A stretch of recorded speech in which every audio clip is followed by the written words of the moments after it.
Chapitre 407. Dans le domaine de Nicodème. La parabole des deux fils. Le 29 mars 1946. Jésus y arrive par une fraîche aurore. Cette campagne fertile du bon Nicodème est bien belle aux premiers rayons du soleil. Pourtant, beaucoup de parcelles sont déjà fauchées et offrent cet aspect las des champs après la mort des blés, qui en meules d'or ou encore étendus comme des cadavres sur le sol, attendent d'être transportés sur les airs. Et avec eux meurent les bleuets étoilés couleur de saphir, les gueules de loup violettes, les minuscules pompons des scabieuses, les fragiles clochettes des campanules, les riantes corolles des camomilles et des marguerites, les coquelicots aux couleurs criardes, et cent autres fleurs en étoiles, en épis, en grappes, en calices, si riantes auparavant, là où s'étend maintenant la couleur jaune des chaumes.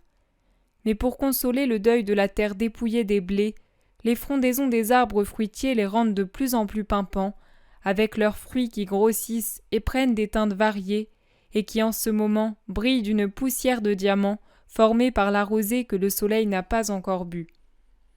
Les paysans sont déjà sur place, heureux d'arriver à la fin du pénible travail de la moisson. Ils chantent tout en fauchant et rient gaiement, rivalisant à qui sera le plus agile et le plus adroit à manier la faux et à lier les gerbes. Ils forment de nombreux bataillons de paysans bien nourris, qui sont heureux de travailler pour un bon maître. Et au bord des champs ou derrière ceux qui lient les gerbes, des enfants, des veuves, des vieillards, attendent pour glaner, sans inquiétude parce qu'ils savent qu'il y en aura pour tout le monde, comme toujours, par ordre de Nicodème, comme l'explique une veuve à Jésus qui l'interroge. Il veille, dit-elle, à ce qu'on laisse exprès de nombreux épis hors des gerbes pour nous, et non content encore d'une telle charité, après avoir pris une quantité convenable proportionnée à la semence, il nous distribue le reste. Ah, il n'attend pas l'année sabbatique pour cela. Il fait toujours bénéficier le pauvre de son blé, et il agit de la même façon pour les oliviers et les vignes. C'est pour cela que Dieu le bénit par des récoltes miraculeuses. Les bénédictions des pauvres sont comme la rosée sur les graines et sur les fleurs, et il s'ensuit que chaque graine produit plus d'épis et qu'aucune fleur ne tombe sans qu'un fruit se forme. D'ailleurs, cette année, il nous a fait savoir que tout est pour nous parce que c'est une année de grâce. De quelle grâce il parle, je l'ignore, si ce n'est qu'on dit entre nous, les pauvres, et parmi ses heureux serviteurs, qu'il est secrètement un disciple de celui qui se dit le Christ et prêche l'amour pour les pauvres en guise de preuve d'amour envers Dieu. Peut-être le connais-tu si tu es un ami de Nicodème, car les amis ont habituellement les mêmes affections. Joseph d'Arimathie, par exemple, est un intime de Nicodème, et on dit de lui qu'il est proche du rabbi. Ah, qu'ai-je dit? Que Dieu me pardonne! J'ai porté tort à 2 hommes bons de la plaine. La femme est consternée. Jésus sourit et demande « Pourquoi, femme ?» Parce que, dis-moi, es-tu un véritable ami de Nicodème et de Joseph, ou es-tu un membre du Sanhédrin, un de ces faux amis qui nuiraient à ces 2 hommes généreux s'ils avaient la certitude qu'ils sont des sympathisants du Galiléen ? Rassure-toi, je suis un de leurs vrais amis. Mais tu sais beaucoup de choses, femme. Comment cela se fait-il ? Nous les connaissons tous, ceux de la haute société avec un sentiment de haine, les petits gens avec amour, parce que même si lui nous ne le connaissons pas, nous aimons le Christ, nous les abandonnés que lui seul aime et qui nous apprend à aimer. Et nous tremblons pour lui. Les Juifs, les pharisiens, les scribes et les prêtres sont si perfides. Mais je te scandalise, pardonne-moi. C'est une langue de femme qui ne sait pas se taire, mais c'est parce qu'ils sont à l'origine de toutes nos souffrances, eux les puissants, qui nous oppriment sans pitié et nous obligent à respecter des jeûnes que ne prescrit pas la loi, mais qui sont imposés par la nécessité de trouver de l'argent pour payer toutes les dîmes que les riches ont mises sur le dos des pauvres. C'est pourquoi nous plaçons tout notre espoir dans le royaume de ce rabbi. S'il est tellement bon maintenant qu'il est persécuté, que sera-t-il donc quand il pourra être roi ? Son royaume n'est pas de ce monde, femme. Lui n'aura ni palais ni armée. Il n'imposera pas de loi humaine. Il ne distribuera pas d'argent, mais il apprendra aux meilleurs à le faire. Et les pauvres trouveront non pas 2, 10 ou 100 amis parmi les riches, mais tous ceux qui croient dans le Maître mettront en commun leurs biens pour aider leurs frères démunis.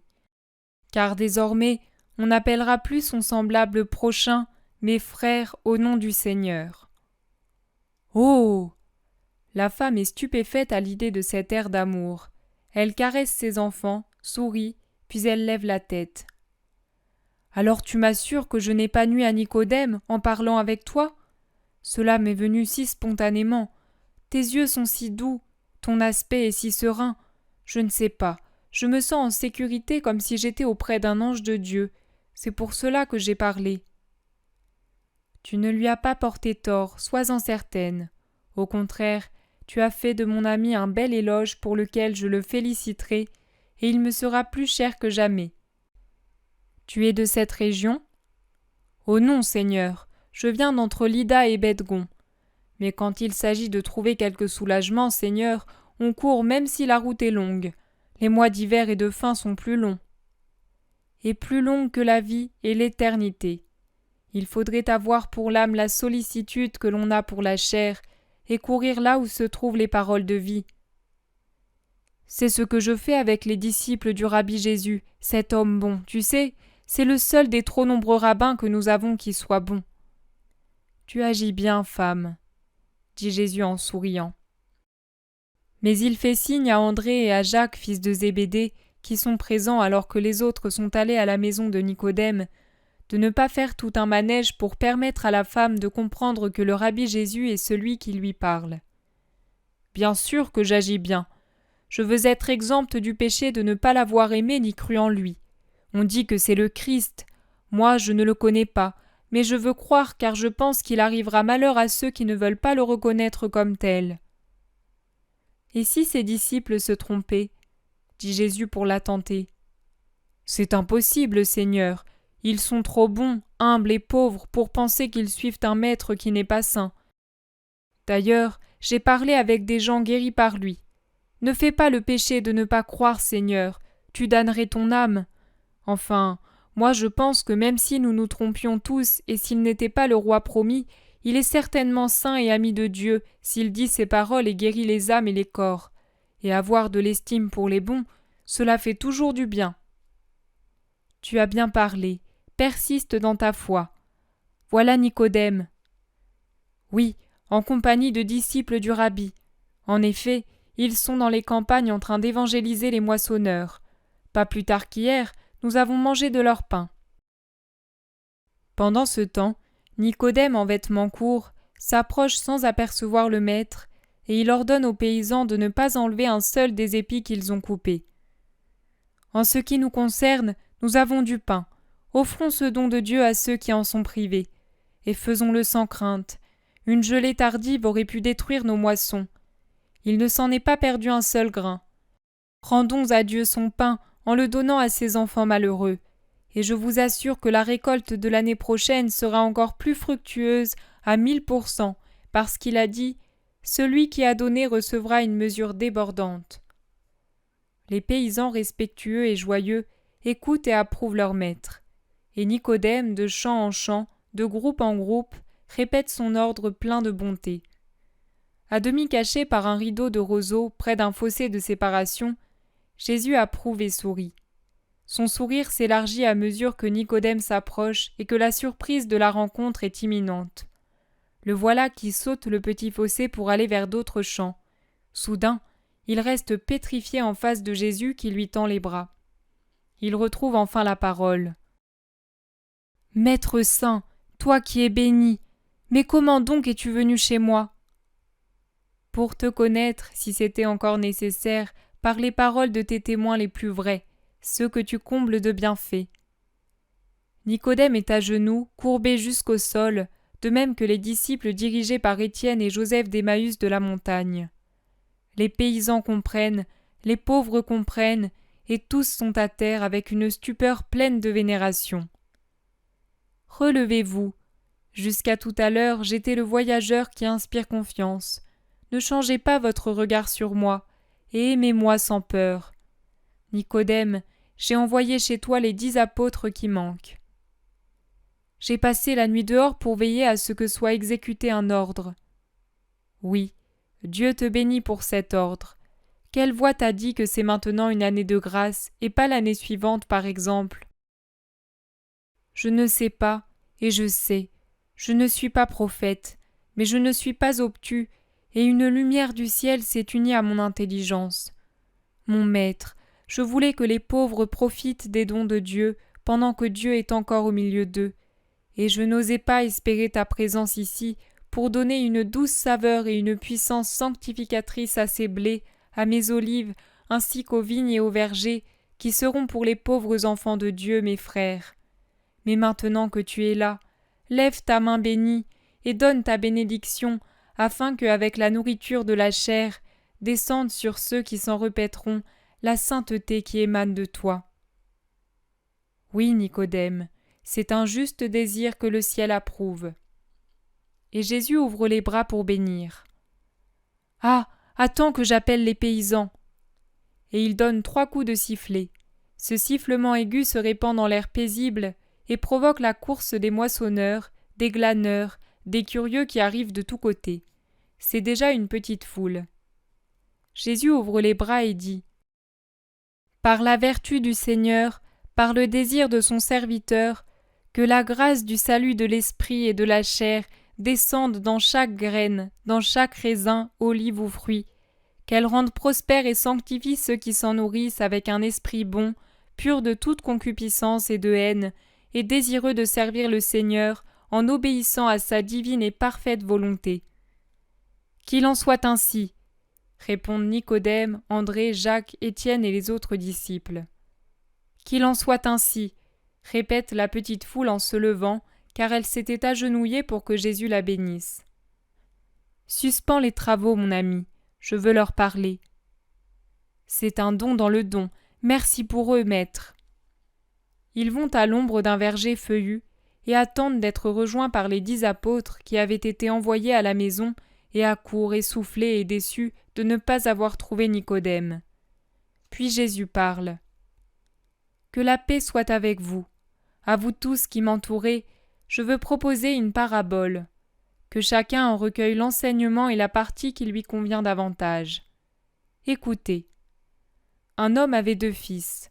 S'étant approché du premier, il lui dit : Mon fils, viens travailler aujourd'hui à la vigne de ton père. C'était une grande marque d'honneur de son père. Il jugeait son fils capable de remplir la charge qu'il avait accomplie jusqu'alors. C'était signe qu'il voyait en son fils de la bonne volonté, de la constance, des capacités, de l'expérience et un amour filial. Mais le fils, un peu distrait par les plaisirs du monde, craignant de ressembler à un serviteur, Satan se sert de ses mirages pour éloigner du bien, redoutant des moqueries et peut-être aussi des représailles de la part d'ennemis de son père qui n'osaient pas lever la main sur celui-ci, mais aurait eu moins d'égard pour son fils, répondit : Je n'y vais pas. Je n'en ai pas envie. Le père alla trouver son autre fils pour lui faire la même demande qu'au premier.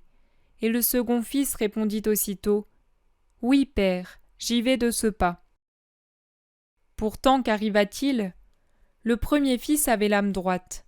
Après un moment de faiblesse dans la tentation, de révolte, il se repentit d'avoir déplu à son père, et sans rien dire, il alla à la vigne. Il travailla toute la journée jusque tard dans la soirée, puis rentra à la maison satisfait, avec dans le cœur la paix du devoir accompli. Le second, au contraire, était menteur et faible. Il sortit de la maison, c'est vrai, mais ensuite il perdit son temps à flâner dans le village, à faire des visites inutiles à des amis influents dont il espérait tirer quelque profit. Et il disait dans son cœur : Notre père est vieux, et il ne sort plus de la maison. Je lui dirai que j'ai obéi, et il le croira. Mais le soir venu pour lui aussi, il revint à la maison. Son air las d'homme oisif, ses vêtements sans faux plis, son manque d'assurance en saluant son père qui l'observait et le comparait à l'aîné, qui était rentré fourbu, sale, mal peigné, mais joyeux et sincère avec son regard franc, humble et bon, qui sans vouloir se vanter du devoir accompli, voulait pourtant dire à son père : Je t'aime, et avec vérité, à tel point que pour te faire plaisir, j'ai vaincu la tentation. Parlez clairement à l'intelligence du père. Celui-ci embrassa son fils fatigué en lui disant : Tu es béni parce que tu as compris l'amour. En effet, qu'en pensez-vous? Lequel des deux avait aimé? Vous dites certainement, c'est celui qui a fait la volonté de son père. Or, qui l'a faite? Le premier ou le second fils? Le premier, répond la foule unanime. Le premier, oui. En Israël aussi, les hommes saints aux yeux de Dieu ne sont pas ceux dont vous vous plaignez et qui disent « Seigneur, Seigneur », en se frappant la poitrine sans avoir au cœur un vrai repentir de leurs péchés. Et c'est si vrai que leur cœur devient de plus en plus dur. Ils observent les rites avec ostentation pour qu'on les qualifie de saints, mais dans la vie privée sont sans charité et sans justice. En vérité, ils se révoltent contre la volonté de Dieu qui m'envoie, et ils l'attaquent comme si c'était la volonté de Satan, et cela ne sera pas pardonné. Mais les hommes saints et chers au Très-Haut sont ceux qui, en reconnaissant que Dieu fait bien tout ce qu'il fait, accueillent l'envoyé de Dieu et écoutent ses paroles pour savoir toujours mieux accomplir la volonté du Père. En vérité, je vous le dis, les ignorants, les pauvres, les publicains, les prostituées passeront avant beaucoup de ceux que l'on appelle maîtres, puissants, saints, pour entrer dans le royaume de Dieu. Et ce sera justice, car Jean est venu à Israël pour le conduire sur les chemins de la justice, et beaucoup trop en Israël ne l'ont pas cru. L'Israël qui se donne à lui-même les titres de savant et saint. Mais les publicains et les prostituées, eux, ont cru en lui. Puis je suis venu, et les savants et les saints ne croient pas en moi. Au contraire, des pauvres, des ignorants, des pécheurs. J'ai fait des miracles. Cela ne leur a pas suffi pour croire, et ils ne se sont pas repentis de ne pas avoir foi en moi. Au contraire, leur haine est tombée sur moi et sur ceux qui m'aiment. Eh bien moi je dis, bienheureux ceux qui savent croire en moi et faire cette volonté du Seigneur en laquelle se trouve le salut éternel. Augmentez votre foi et soyez constants. Vous posséderez le ciel parce que vous aurez su aimer la vérité. Allez, que Dieu soit toujours avec vous. Il les bénit et les congédie, puis à côté de Nicodème, il se dirige vers la maison du disciple pour y faire halte pendant la grosse chaleur.